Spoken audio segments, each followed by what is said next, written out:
Yeah, you're now rocking with This Week Inside the New York Knicks, episode 14. This will be the second last edition of the 2024 offseason. We're getting ready to get in the season mode, y'all. Hopefully you guys are hyped. It's definitely lit right now. A great time to be a Knicks fan. And of course, we'll be covering the time period between September 16th to the 22nd.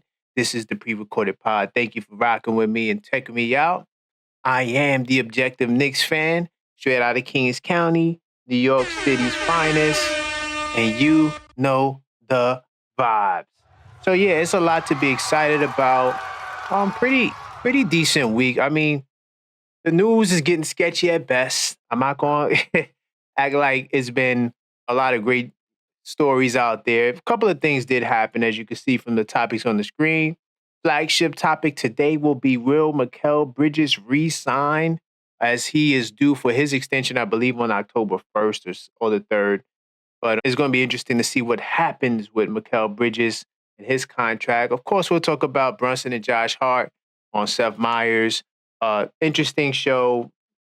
Not too much to write home about, but we'll cover it. We'll talk about Rebecca Haarlow. A lot of speculation amongst Knicks fans about her. Rip, I want to salute her for continuing to pursue her business goals as a fellow entrepreneur. I know how crazy it can be. So salute to her with that. We'll get more into that. We'll also talk about the injuries. There's been a lot of statements made by Knicks fans in regards to injuries. And I'm like, where are you getting this information from? So we'll get some up-to-date injury statuses based off the information that's available. We'll also talk about whether or not is the Knicks the new villain of the NBA. Ooh, I saw that on some blog site. Definitely gonna get into that. Word on the street and more. Of course, this is This Week Inside the New York Knicks, man. So you already know how the podcast goes. And if you don't know, this podcast is dedicated to documenting the Knicks 365, 7 days a week. If you give me 50 minutes, I give you the Knicks. So typically on our live show, we go a little longer, but being that this is a pre-recorded show, I try to keep the show within 50 minutes. But I do got some stuff I want to talk about. First off, I need to give a salute to still Knicks fans. We will be on there rocking after this pre-recorded episode around 9 p.m. So if you're not subscribed, go subscribe to Still Knicks Fans, right? So we can get it in. We'll be doing their weekly show, SKF Weekly, man. I look forward to being on there. Can't wait to get up on there. It's going to be exciting. Definitely subscribe. Check it out. Of course, guys, you see the hat. So I am officially a Lids affiliate. I talked about this on Level-Headed Knicks Talk, which is our Wednesday night show. And I broke down how I could have been doing this, but I didn't realize I got an email.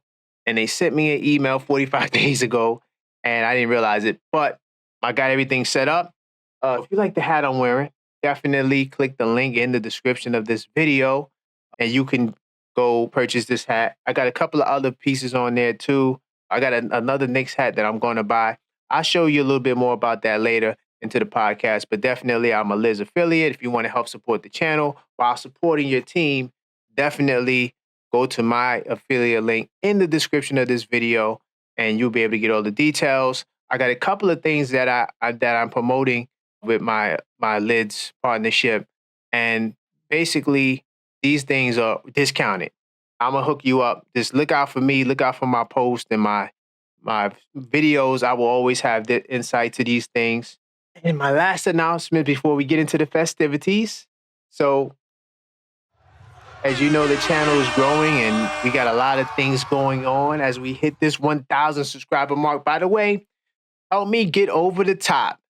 I think this is the week we're gonna do it, guys. Hit that subscribe button. I believe as I'm recording this video at 2 a.m. Okay, yes, I'm a vampire. And I want you guys to go and subscribe. If you're not subscribed, hit that bell icon so you get all your notifications. But we also have channel memberships, y'all. I was holding off a bit on the memberships because I wanted to get close to the season. But definitely, we have channel memberships. You need to get down with the channel memberships. I have 2 tiers, right? I have a casual Knicks fan tier, or I'm not even sure if that's going to be the name, but I'm just going to call it Tier 1 for now. You guys will see all the information. I'm still setting everything up. Like I said, I'm a vampire, no worries. When you go on and you see this video, it will be there, but you're going to get, of course, salutes, shout outs. Definitely you're going to get a priority reply to comments and things of that nature. Definitely you get special emojis and badges and loyalty badges and things of that nature. Also, I will be doing member-only live streams where it might be a little unfiltered, a little bit more personable as we grow. Definitely members-only live chats, and of course, member-only posts. These are things that you can get. Of course, this is Tier 1, which is the $5 package. Definitely go and join the membership if you want to help support the channel grow.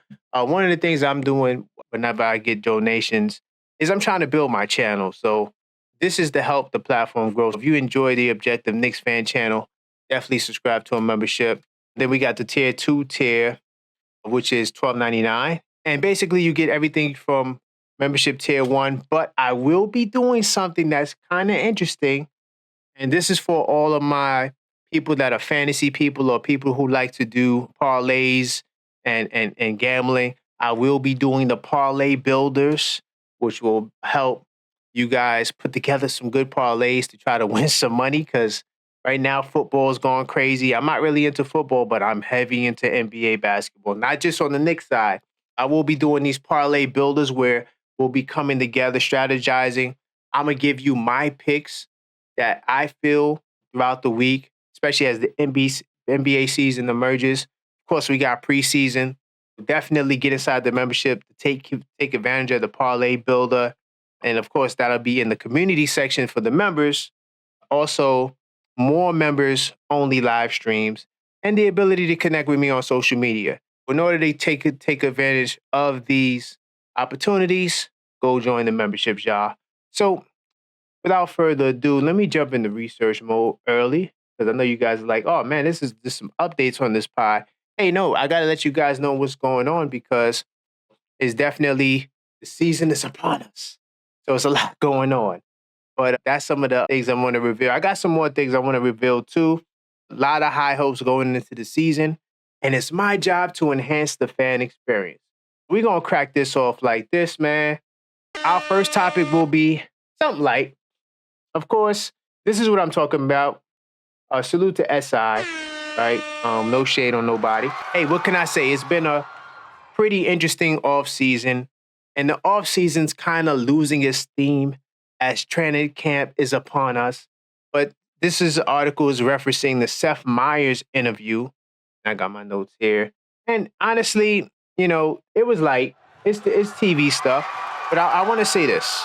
I really do want to say this. Jalen Brunson and Josh Hart, they are stars. Josh Hart may not be an all-NBA star, but his stardom is his personality. He's on Twitter. He's popping. He's doing his thing on social media. I really do believe he has a career in media. Once his playing career is done, Josh Hart will be on media.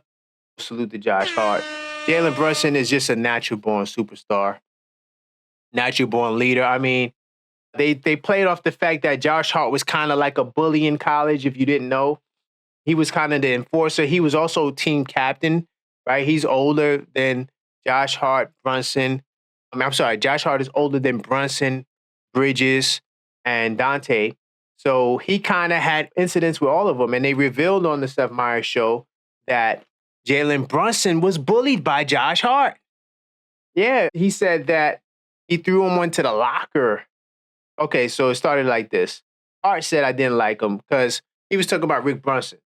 And he said he was told his dad was a great person, but he wants to put on a Hart out of shell. First, I was like, I hate this guy. And he hung out with him, and he's like, dang, I have to kind of like him. Right? So then Brunson, here's what I was talking about with Brunson. So Brunson said, he bullied me. Right? And he admitted that Hart he didn't deny it. He said, during practice, he threw me into the door and threw the ball at me.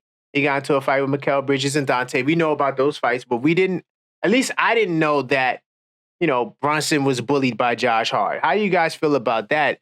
Josh Hart, is he just a bully? I like Josh Hart. I think that the energy he brings to the team is something special. Let me see if anything else was on there. Also, the podcasting idea was Josh Hart's idea. Something that we figured because, like I said, I think Josh Hart is cut out for media. I think once he gets more comfortable and he becomes more polished, he's going to be a beast in content. But he has the personality for it. He has the sense of humor, all of that stuff. Jalen Brunson also has a sense of humor. I'm glad that both of these guys get to show the world what their personality is, you know? Oh, and the one thing I also want to talk about is the bobbleheads. There's this play on on Jalen Brunson's, the size of his head is kind of crazy. And Seth Meyers revealed that his son put Josh Hart onto the bobblehead, making making fun of Jalen Brunson's head size. But I'm gonna move forward. Let me move forward. I'm gonna talk about Rebecca Haarlow. This was one of the topics we mentioned that we'll cover. Now, salute to Rebecca Haarlow. She just had a baby with Wally Zerbiak. And it appears that she's going to be leaving MSG after 9 seasons. Now, it says here, after 9 incredible seasons, broadcasting Knicks games on MSG Networks, I've decided to step away to focus on my consulting firm, Rebecca Haarlow Communications. Salute to, first off, support entrepreneurship. Not everyone can do it. And here's the thing, right? You get to a point in your 9-to-5 lifestyle where you feel as though you might love your job, and she has a great job. I would take that job. Give me that job, man. Look, right? Even though I've been an entrepreneur for going on 9 years now, I take that job, right? Because to me, it's sort of like Shannon Sharp, how he has his own brand, even though he had jobs in media, right? He's been in media for a while now, believe it or not. He didn't start with Skip Bayless on that show they had on Fox. That was in his first go-round. So a lot of times, these guys, they use their jobs to build their credibility and start their own businesses, right? So Rebecca Haarlow's been in the industry for a while. So she wanted to branch out and do her own thing. I salute her. I applaud her. A lot of speculation, though. That's what I really want to get to. A lot of speculation about the fact that she has the relationship with Wally and, they had a baby. So it's like a lot of people were speculating that that may have something to do with it. There could be some issues, not with her and Wally, but just with the company and their policy when it comes to dating. Now, I don't work for MSG yet, but I don't know what their policy is. Now, in working in a corporate setting, there is a lot of HR things that they worry about when it comes to love in the workplace, right? But here's the thing. Love in the workplace has been something that has been a fixture in our society because that's where people meet. They meet on the job or they meet in school.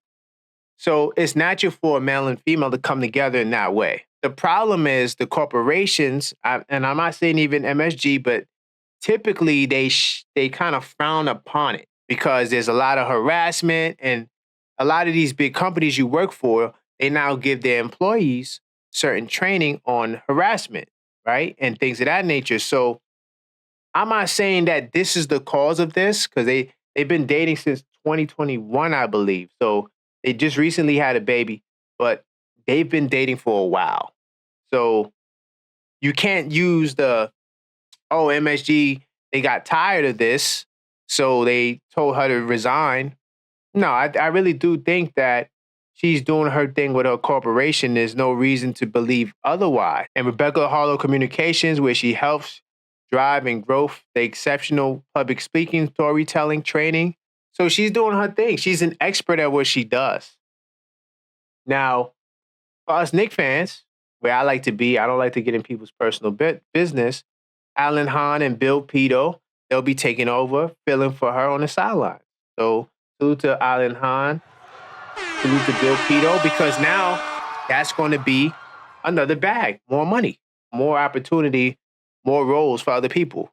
People coming in. We talked last week how they hired a guy from Boston to work in radio. So when people leave, it leaves more openings for other people to come in and do their thing. So I salute her. Definitely salute Rebecca Haarlow. So I do want to talk about Julius Randle. I'm gonna start off with the positive stuff. First off, I'm beginning to feel like I'm a Julius Randle apologist. Why do I say that? There's a large contingent of Knicks fans that are very negative when it comes to Julius Randle. Why? I don't understand it. Yes, Randle has had some issues with the fans in the past. We all know about the thumbs down. And a lot of people they can't get over that. But literally ever since that episode, there has been an overwhelming majority of high moments than low moments. And let me tell you about a high moment. First off, I want to salute to Julius Randle again. He is somebody who is now beginning to reveal himself a little bit more. And I think that was a positive, smart idea. Whoever is his brand manager or whether it's his decision or not, but he has a new video series that, salute to my man Sam. He posted this in the Discord server for everyone to check out. And he was talking about how, he has this new series that he's doing with sketches. And this was episode 1 on his own YouTube channel. So salute to Julius Randle. I'm hopeful that he drops more content in the YouTube space. We're starting to see athletes more with podcasts. But I gave this man a salute. I said, salute to Julius Randle. And I actually shared the video for sharing his journey to his recovery. This is a much-watched video for Knicks fans. I think this man will return with a vengeance, and we'll have another All-NBA All-Star season. Salute for me, saluting Julius Randle, right? So I'm not going to play the video, but I'm going to see if I can find my comment in here. Salute to Still Knicks fans. John from Still Knicks fans, this is his comment. Amazing father, superstar athlete. True Knicks fans are proud of what you've done for New York. God bless. And I don't understand how could you say anything negative, and there hasn't been anything negative. So yeah, there's my comment there. I'm so glad you did this video. Fans need to see that you're human and not some basketball player made for bashing. You have a beautiful family. God bless. I was so hyped when I saw this because let me show you. When Julius Randle, when I saw this, it was kind of early in the morning. Well, early in the morning for me, I'm a vampire. But I'm going to say this. Look, he has 2,000 subscribers. When I first saw this video, he had like 500 subscribers. And this video only had maybe a couple of thousand views, if that. So the video's doing well. Glad to see him. He's probably already monetized or close to, no, not yet. But yeah, he's going to be monetized very soon. Not to say that that's his goal, but go subscribe to the Julius Randle channel. I'm going to say this about the video. I think this definitely helps his image. I'm going to say that because, this is all about the imaging and trying to clean up his imaging. I wish he would have did this 2 seasons ago. But, of course, he got hurt. And when you get hurt, it slows you down. This is what athletes normally say. So he took some time to reflect. And I like that he shows him his relationship with his son, his wife, helping his son train, right? Putting his family on Front Street. Something that's really bold. I mean, like this world is very cruel. They got a lot of negative things to say. And I think that this was the right move. I just really wish he would have did this 2 years ago because now him showing his family and showing his journey is going to be hard for people to hate him.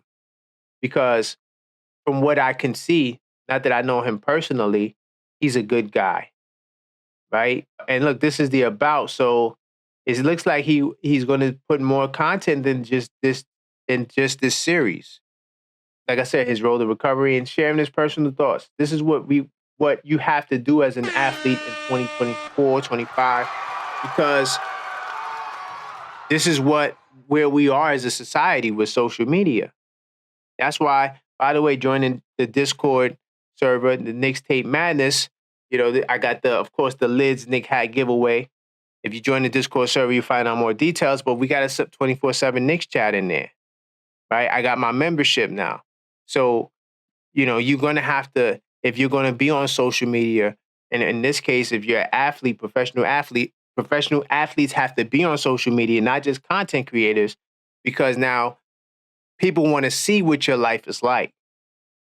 So yeah, you got to give the people access. What better way to do that than to start a YouTube channel and and show your content and salute the sketchers.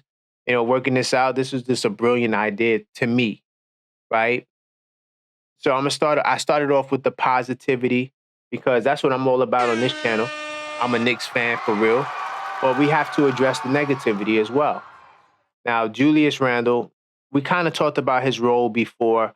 I don't want to harp on his role, but CBS Sports, and this is what SI, New York Knicks SI, this is what they're quoting, right? And basically, he's quoting what Herbert wrote, which this paragraph was also featured in the article that we covered that had Julius Randle ranked as the 54th top NBA player in the league out of their list of 100.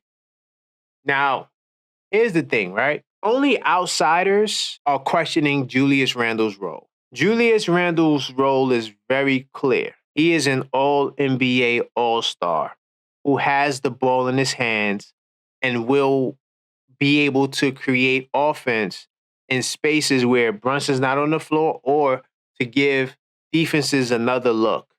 He's a 25, 10, and 5 player. Not too many guys give you that level of production. That's why I laugh when people say, oh yeah, we're going to trade Randle for some bench guys. I don't want to trade anybody right now. But if we're going to trade Randle, especially, it has to be for all NBA All-Stars.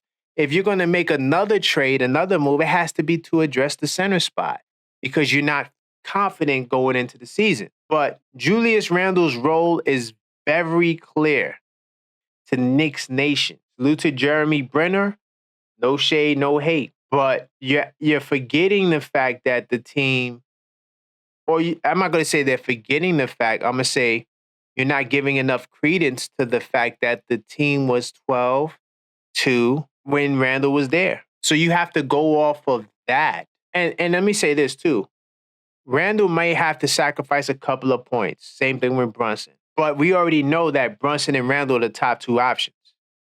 Unless Mikal takes his game to another level where he's a superstar or even OG, which is possible, because I do think we could get 3 All-Stars on this team, and that's what I want. But more than likely, Mikal Bridges is going to be the one to sacrifice a little bit more because he's coming off a 19 a game.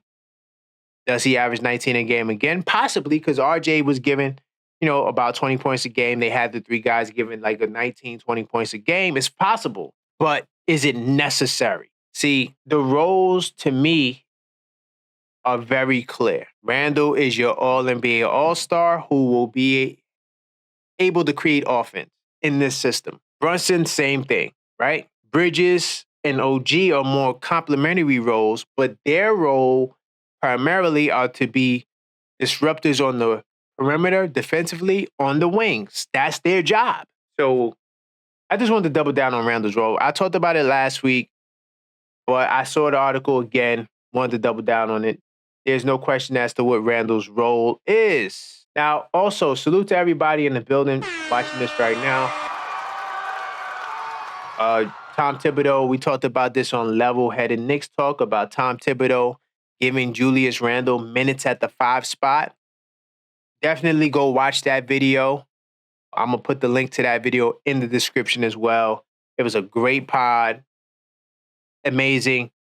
Go watch it. We also talked about that's the backup center. We also talked about the top 100 rating for Julius Randle, him being ranked number 54. Crazy. So if you want to hear me debunk that, because that also was news this week, go watch that. Don't want to talk more about it now. I do want to go to my Lids website. So now, since I'm working with Lids, partnering with them, I wanted to show you some of the hats. That's cool, if you guys don't mind. This is a hat that I wore on Level-Headed Knicks Talk. A lot of people like this hat. Kind of different. It's on sale right now on Lids. So definitely, if you go to Lids using my affiliate link, once again, I told you, I'm going to put you guys on all the discounts. Now, I paid $40 for this hat. They got it on sale for $16.99. So you could go get this hat right now. This is the hat I'm currently wearing, the basic black. If you're not really into the flashy Knick hats, you could go get this one. This is actually a good deal because a lot of the hats start at $40. But you could also click the link in the description. This is the basic black. Also, this is the hat, and my next hat, I actually ordering this. I'm going to order this as soon as I get up. This is what's in my shopping cart right now. I just like this hat. New York Knicks with the Knicks logo on the side, another blue piece, right? Sometimes wifey goes, "Oh, why you got all these hats?" Hey, I'm a real fan. I'm a real Knicks fan. All right. And then also, this is another piece I'm gonna consider buying. I like this hoodie, man. So yo, look, salute to Liz, y'all. Listen, man, if you guys want to connect with me to see what my drip is like or what when I'm ordering, definitely you can send me an email, info@theobjectiveknicksfan.com, and I'll see if I can get you some discount links because that's what we do. We partners with Lids. So I just wanted to share this with you guys. All these links to all of these items are in the description, and it might even be links to more items. So go visit these links now. We're going to shift the gears, talk about some injuries. We're coming off some serious injuries. We got shoulder injuries, right? We got double stress fracture, ankle surgery for Mitchell Robinson, which is pretty scary, especially for a 7-footer, somebody who's over 7 feet. I think he's 7'1", right? And then you got, of course, OG Anunoby's hammy. Hammies is not that bad. We'll get into it. But there's some things to talk about when it comes to key injuries, and salute to ESPN. First off, ESPN is a good resource because I feel like they do a good job covering things that some of the fine details that you don't normally see. I know a lot of you guys, but they old media and da-da-da-da. Yes, they are technically old media to us. They've been around for a long time now. We don't like the narratives. But I'm just saying when it covers to injuries and this basic stuff that you need to learn about teams, this is kind of a resource that I do utilize. Not necessarily just for news, but of course we got Julius Randle, his shoulder surgery, coming off of the shoulder surgery. Now, I told you before that there's no real structural damage with the shoulder. He had surgery to repair what supports his shoulder, right? For some reason, I never looked at that body part out, but that's what he got his surgery back earlier during the season when he decided to shut it down. That's what he got the surgery on. It's not anything that, too out of the ordinary that happened with Randle. So we expect him back. Started training camp. We know he's working out. If you saw the Randle video, you see that he's doing basic stuff. Nothing crazy, though. He's not playing games one-on-one and nothing like that. Even though video did surface of him playing against a kid, and the kid kind of smoked him.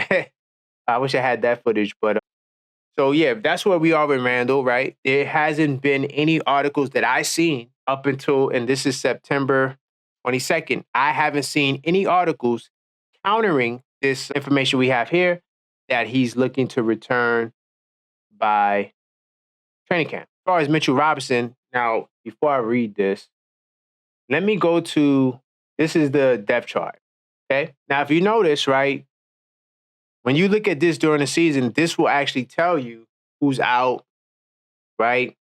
What's their status, day-to-day out, right? And if you notice, right, this is the summer, so we're not playing any games. But OG Anunoby is day-to-day. Deuce McBride is day-to-day. Now, Deuce, so we know back in June, Deuce McBride had toe surgery, right? So it's on his fifth toe on his right foot. And they expect him to be back later in the summer, so no setbacks from Deuce McBride. So he should be back by the start of the season. But we know that even if he's not ready, we have a whole host of point guards that can take his spot. But Mitchell Robinson is not listed as out nor day-to-day. They've been very, very quiet on Mitchell Robinson. OG Anunoby, speculation on him, the last time I seen it, it's been a little while now. They saying that it's just a basic hammy. Definitely more of a milder hammy than a severe hamstring pull. Because if he had a more severe hamstring pull, he would not have played game 7. Remember, he played like half a quarter or a little stretch that game. He wouldn't be able to do that because literally when you have a hamstring and it's severe, you can't even move, let alone bend your leg. You can't even bend your leg, right? Because the hammy is extended, it's pulled. So that takes time to heal. I don't even think he had surgery for that. I think with that, you just rest and relax. I haven't seen anything about surgery for OG Anunoby, but he is listed as day-to-day. Mitchell Robinson has nothing right now. Now, of course, he hasn't been cleared either, but this article here talks about how, he missed time, December to March, right? And he lost his starting spot to Isaiah Hartenstein. But at the same time, we don't have news discrediting him. Like even this article here, which came out the 20th, this article is not saying he's not going to be back or will he be back. So I just want to say this to my injury guys. Please take your time before you run off the deep end with these stories because you don't have the story. You don't have the information. No one has the information right now. So we have to continue to wait until these details emerge. Everything is just speculation. So we have no verdict with the injury report for Mitchell Robinson. OG Anunoby and Deuce, it's good to have belief they'll be there because we haven't gotten any other reports.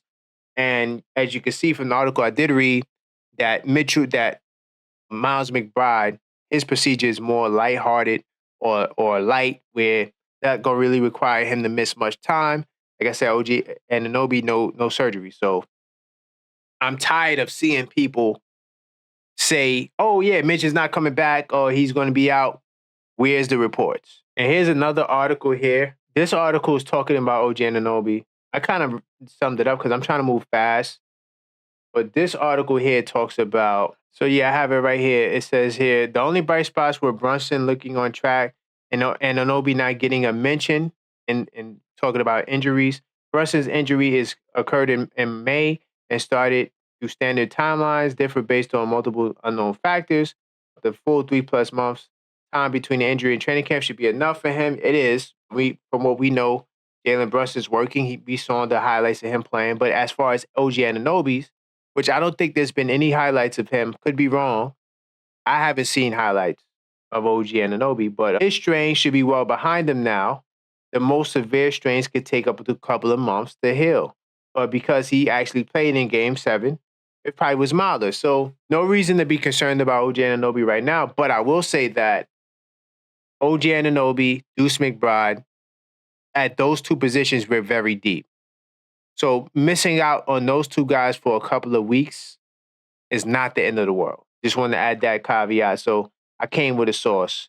Now, Ian Begley is also talking about it'll be surprising Randle ready to go by the start of training camp with his comeback late slated for opening night or even the games to follow.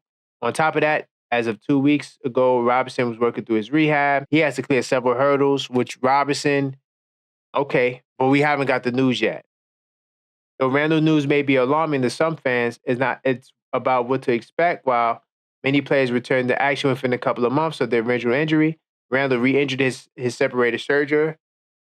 He re-injured his separated shoulder trying to make it back and required surgery. So we never got the severity of this so-called re-injury that took place. So I wouldn't highlight that because it could be more of just he wasn't ready to come back.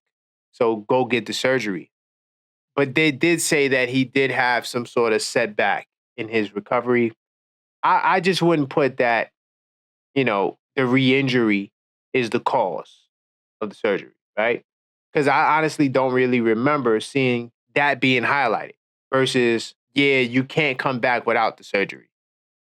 So that's all for the injury report, guys. I just wanted to comment on this. Don't want to spend too much time.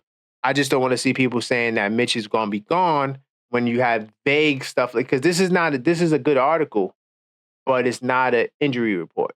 Okay, there's nothing here. It's more speculation. But I like this article. It's a good job of explaining where we are, injury rise. But here's another question. I thought this was kind of interesting. Have the Knicks become NBA villains? So I do a lot of research, just looking for good topics and things to talk about, and I thought that this was really an interesting premise. Now, the New York Knicks continue to collect players from Villanova, otherwise known as Nova, the Nova Knicks, right? Bleacher Report contributor Eric Pincus, I'd never get his name right. Eric Pincus, okay? The team was already tough to play against, but adding Mikal Bridges to the core of Wildcats, right? It should make for a fun season. New York may have some holes at center, but Villanova's tough group of wings and ball handlers will cause problems for most opponents. That's a big fact. I say all opponents. The Nova Knicks were definitely seeing their careers grow once arriving in New York, and that could come across in a different way to opposing fan bases. So that's the premise. Because we got the Nova boys and we're primed to have a successful season, do you think this Knick team can beat the bad boy Pistons? Think about that. I'm going to get my answer. No. You don't have villains in the NBA anymore. The closest thing you have to a villain is Draymond Green, but the flag that Draymond Green is getting now, I can't say it was there earlier in his career when they were winning championships. We all know that Draymond Green, he's a rugged enforcer. We know that. But at the same time, he never really was hated. I haven't seen. Now, I know that when he got suspended in the finals, that was a sore moment, right? I think he kicked or he did something. He was Draymonding. You already know what he was Draymonding. But at the same time, when you look at Dennis Rodman, who's not a villain either, Dennis Rodman is like, he makes Draymond Green look like a schoolboy to me with the antics. And a lot of people didn't like Dennis Rodman, not the fans. So if you're going to say villain to the fans, you don't really care because automatically, if you're an op, you're a villain. So I would rule the fans out because, yeah, villains are just rivals. But when you talk about players now, these players are just friendly. They all shake hands. I'm not saying there's no beef. I'm just saying that the hate isn't there. Even like with the Pacers and the Knicks, like Halliburton and Brunson and Hart, they love each other. There's no real animosity. And maybe that's a good thing, you know? But like, I just don't see the players buying into what us fans want to see, right? And like, even just like when you look at villains from a fan perspective, there's no one that really makes our blood boil. Trae Young was kind of close for Knicks fans. That's why they say F Trae Young at every rally. But Trae Young, personality-wise, maybe if he had like Ant-Man swag and Ant-Man was on a division rival and talking that mess, he could be the villain. But like, you don't have Reggie Millers today. And there's nothing wrong with that because I think the league's positive image has worked where you don't have the tough guys anymore. And you don't have bad boy Pistons, and it's just a different day today. 90s Knicks, where guys are beating you up. Like, you know. So I'm going to say I don't think the Knicks could be villains, especially because Jalen Brunson and these guys are liked. I mean, the fans love Jalen Brunson. I don't know if it's the undersized narrative and most people are shorter, right? And the narrative is that JB is so small, so the average person could look at JB and say, well, he represents me. But Brunson doesn't have any hate. How do you hate on Brunson? Even the ops, they love Brunson. He just has a great personality. He's a great guy. From what you can see and what you may hear, you know, even Josh Hart he's just another good guy, even though he has, you know, some dog in him and he's more aggressive, right? And he's, you know, he's not going to bite his tongue, but these guys are likable guys. Mikal Bridges, you know, Randle. Even Randle has a lot of great relationships, y'all. It's just, I don't know. I don't think we need to be villains. But let me know what you guys think in the chat. Are we the villains of the NBA? Are we going to become the villains of the NBA? So real quickly, I don't want to keep this on the screen because this is a family show, but I'm going to say the boss, salute to James Dolan, definitely has his fair share of court situations. But recently we reported on this podcast about Dolan and his association with Harvey Weinstein. And we already know he's a dirtbag. He's got arrested and he's doing his time for what he did. But Dolan, just because you know somebody, I mean, a lot of us come from places of humble beginnings. And we may know some people that are not the best people, but does that mean that because we know them that we're guilty by association? And a lot of people I'm not going to say a lot of people, some people jumped on that bandwagon. But turns out the judge dismissed the lawsuit. right? That was out towards Mr. Dolan for SA. So, we got to report the updates. So I just want to clear James Dolan's name. He's been cleared of that, right? We all know about what's going on with Diddy, right? And what he's going through. So as a media person or people, content creators, you got to be careful what you put out there. Because even when this came out, I was very careful, especially when you're talking about SA. So yeah, I just want to move forward because I don't want I don't want to spend too much time with this stuff. But I just wanted to let you know that Dolan was cleared of that lawsuit, right? So you can't hold him to it. Moving faster. Joel Embiid received his extension. I think I did a word on the street. No, I did not do a word on the street poll regarding his extension. I'm just going to ask a question to you guys now. Does this concern you knowing that you have another 3+ years on top of whatever years he had of Joel Embiid in the East, right? He's only 29 years old. So what are your thoughts on Joel Embiid signing this extension? I'm going to say this. I don't care. Don't care about it. The reason why I'm saying that is because I think that some people are going to argue that Philly's moves are really good. And I agree. I got them as third seed in the East right behind us, but I don't think they're better than us for a lot of reasons. We know that Joel Embiid is the man, right? If he's healthy and he's playing 70 games, he's the best player in the world. Sorry, CBS Sports. I think they had him as 6 or number 5. Either way, if this man is healthy and balling, we've seen him put up 50 points coming off of meniscus surgery and barely can move. So this guy is the truth. But I don't believe in his team. Don't believe in Paul George. I think that he and Maxey are great because they run pick and roll, but I think Maxey needs to play more up-tempo. And I feel like the styles clash a little bit, especially if Maxey's getting better and Maxey needs the ball in his hands. Sometimes Embiid likes to play a little too far from the basket, which he's more than capable of doing.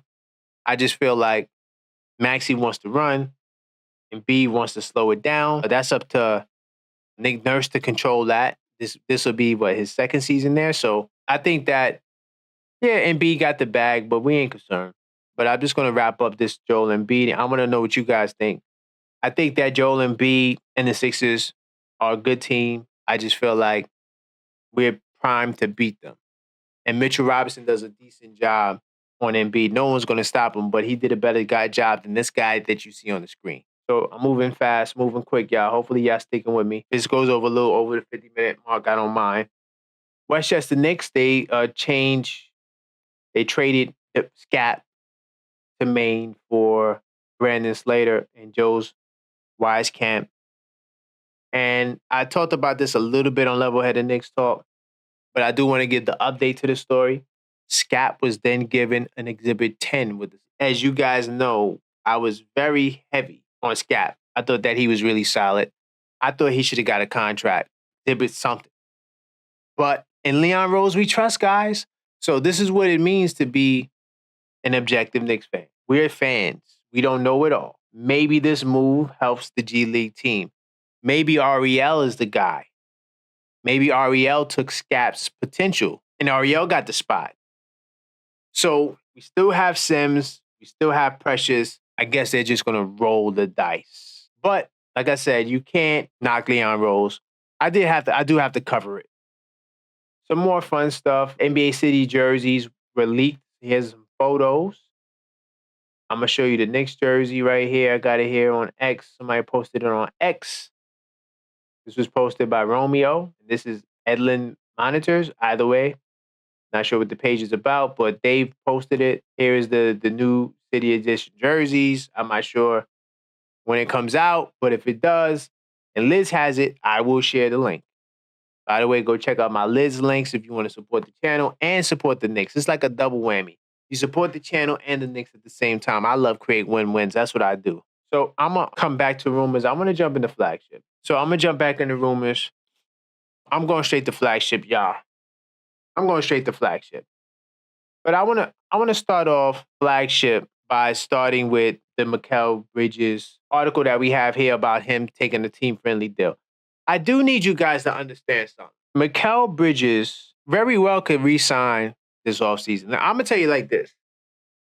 If Mikal Bridges resigns this offseason, we're winning the championship. If Julius Randle signs this season, we're winning the championship. Why do you say, do I go that far out the window?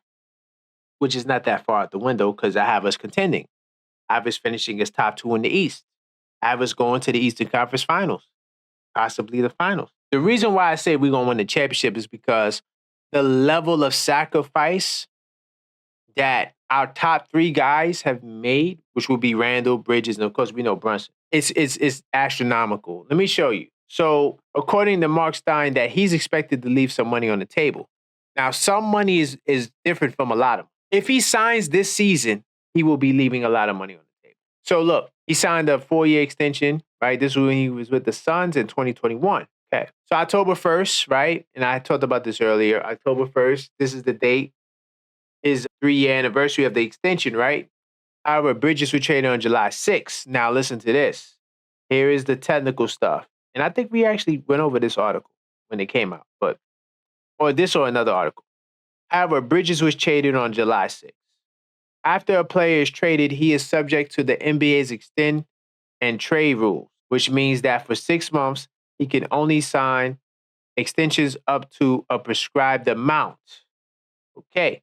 The 2023 CBA made such deals slightly more appealing, but the numbers are still relatively low. The extend and trade rules allow a player to sign for up to 4 total years, gain a 20% raise in the first year of the new deal, and get 5% annual raises thereafter. Listen to the problem, y'all. Remember, we have TV money. We have CBA money. Listen to the problem. The problem here is that Bridges has 2 years left on his original contract. This means he can only add 2 more years in an extension during this 6-month period. The total new money he could sign for would be roughly $61.2 million because remember, guys, he's making, so he had a 4-year, $90 million deal, so he can only get a 20% raise. So if you do the math, this is what a 20% raise would be. It would be this number here, $29.88 million. Because remember, the raise is also based on this first year's salary here. This is where the 20% bump comes from. So if you bump that up 20%, it goes up to $29.88 million. And the total extension for the 2 years, because that's all he could sign, would be $61 million for 2 years. Do you see why that's a hefty discount? Now, wait, there's more. And July 1st, 2025, which is basically next summer, right? He could wait and do this. So first off, the exchange and trade limits will be gone. That's one. That opens him up to a typical veteran extension, right? Which allows 40% raise in the first new year of the deal, followed by 8% raises. So as you can see, 20% is less than 40 and 8% is less than 5. So look at what the numbers will look like. And look, this will guarantee him for about $156 million Jalen Brunson money, right? For 4 years, around $180 million in total. And with the final year of his current deal included. So this is how the numbers shake out. So this is what he will be sacrificing. Mind you, he's under contract for next season. So he does not have to sign. So I think I jumped the gun on one of the shows. I was like, yo, Mikal Bridges is going to sign. I was in the moment. This is the objective Knicks fan. This is a flagship topic, y'all. Let me pull it back. Let me rope it back, okay? After seeing these numbers, I think that it would be smart for him to wait because he doesn't have to necessarily sign for the whole $34 million, but it's going to be somewhere between 29 and 34, you would think. It's a lot of money. So the reason why I jumped into this topic, so I wanted to educate you first. Then I seen this article. Now, excuse me, no offense to this website, no offense to the writer, but you know it's the off season when you see me go to websites like this, okay? Because I'm trying to get content to talk about for the week because these things happen during the week. This was written on September 18th. Now, I'm going to scroll down. You can read this article if you want to. Interesting read. But there's a guy who is an analyst, right? He's an NBA expert, and he basically was disappointed in the Brunson deal, right? Because he says that it could definitely go in vain. But he also said that OG Anunoby's contract was the worst contract ever. He says that it's the worst contract in the NBA. His name is Amin Hassan, right? So this guy, he's been around. He does podcasting, radio. He's worked for different networks. So he's not somebody who's just a slouch. They consider him to be an insider, expert, well, analysis. I'm not going to say insider, but this is what he had to say to Mikal Bridges. Mikal Bridges, I tell you, do not give these people discounts. It's their job to figure out. It's not your job to clean up the mess. While the expert had made it clear, will it reach JB's ears? Will it take a drastic call after unsettling detail? Now, look, as a homie and a friend, I'm telling Mikal, don't sign this offseason. Wait to get them more money because I care about his best interest, right? And there is a rule in place to try to prevent guys from getting traded and getting the bag, right? More restrictions to try to keep things fair. However, I'm going to say this. The reasoning this guy is saying is wrong to me. Draymond Green was talking about how Jenna took less money. The apron rules are debilitating. Draymond Green did not have to go through this. All these guys talking about, especially former players talking about what players should do, you're not playing in this era. We've seen what the second apron is doing to teams. It's going to prevent Minnesota from winning a championship. It's going to prevent a lot of these teams. Hold on, so look, guys, I got Sports Track here. So look, for these teams right here, Milwaukee, Boston, Minnesota, Phoenix, it's going to be very hard for these guys to maintain their top level status to compete for a championship because after a while, you're not going to be able to keep a lot of the guys you want to, nor are you going to be able to bring other guys in because of the restrictions. I'm going to get into some of my errors a little later. I just want to get through flagship. So when you talk about a Karl Anthony Towns trade, very difficult to get that deal done because Minnesota is a second apron team. Talk about a Giannis Antetokounmpo trade, very difficult to do because Milwaukee is a second apron team. So when you say, let the team figure it out, today's NBA, the teams and the players that will have success will be the teams and the players that work together. I'm telling Mikal not to sign this offseason as a homie because I feel like you make way more money next year, especially if they win the championship, right? But you still could give a discount. But for what this guy is saying, it's their job to figure it out. If players are not going to sacrifice, it is not going to work. Now, if the players have a problem with this, they need to negotiate in the next CBA. They have to have a meeting with the owners like, yo, this apron rules is too harsh. Not to say to give away the aprons, because the apron's been around for 12 years now.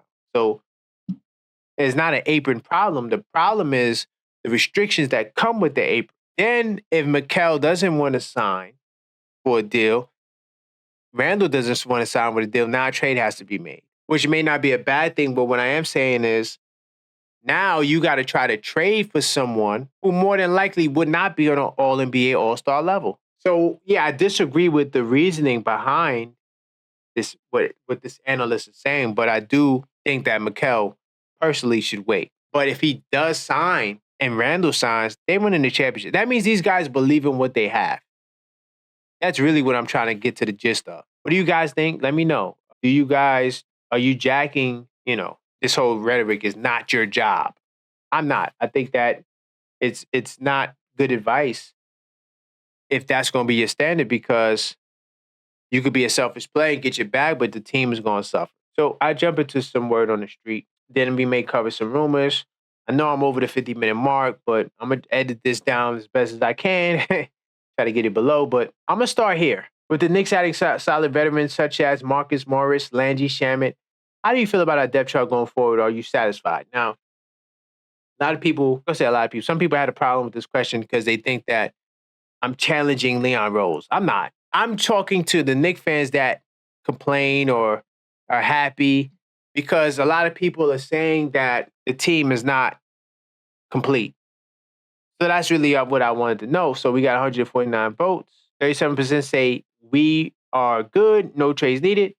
59% say we still need to make a move. So if you feel that we still make a move and we don't make a move, do you not trust in Leon Rose? Because you can't say you trust in Leon Rose, but then think, oh, yeah, you need to make a move. Just saying. Do you, Knicks fans, Coach Tibbs hinted that Julius Randle might spend some time at the 5? Do you think Randle could be as effective at the center position in Tibbs' rotation? I'm going to say yes, he could be effective. So we got 225 votes. 30% say no, he's a 4. 66% say yes, he's effective. Let me say this, though.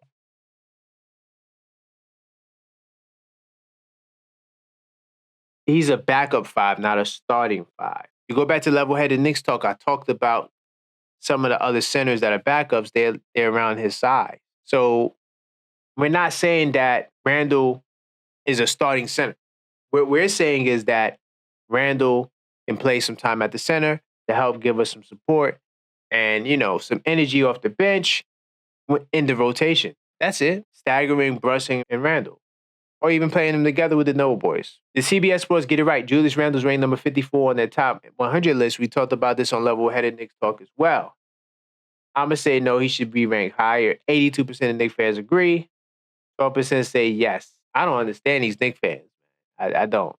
And, of course, we talked about the Julius Randle, his first vlog, right? And this was, of course, put together by Skechers, so go check it out on his channel. And that's all for Word on the Street. So I'm going to move pretty fast. I do got a couple of more things here. Rumors, and then, so this is another website that I normally don't go on, but just doing some research, and then they're talking about this guy here, DeAndre Ayton. Now, here's the thing about DeAndre Ayton, guys. I need you guys to understand. He is somebody who was a first pick in the draft who, to me, hasn't really reached his potential. I thought we would have got more out of him in Portland. I'm starting to lean towards this might just be who he is. Maybe he could get a couple of more points, maybe a couple of more rebounds, but the only way you could get this guy, and since I'm in sports track, I'm going to pull it up. So he makes $34 million, more money than Randle and Brunson. So how you going to get him? Remember the rules. Can't take more salary in than you send out. How you going to get him, guys? $34 million. I'm going to tell you what they say we can do, and this is what I want to know. They're saying that Randle would likely have to be a part of the deal to make the deal work. See that? Highlighted it. Randle would likely have to be a part of the deal to make the money work.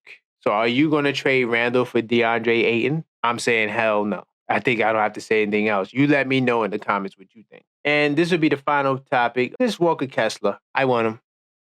Still want him. Can't take back more salary than you send out. Macomb, Dottier, and Sims. Yeah, I think I'm doing that. Walker Kessler is what we need, but Ainge has to want to do the deal. That's all, guys. Yo, thank you for rocking with me today, guys. It's 3 o'clock in the morning, guys. Tired, but you guys rocking with me, man. Definitely continue to support the channel.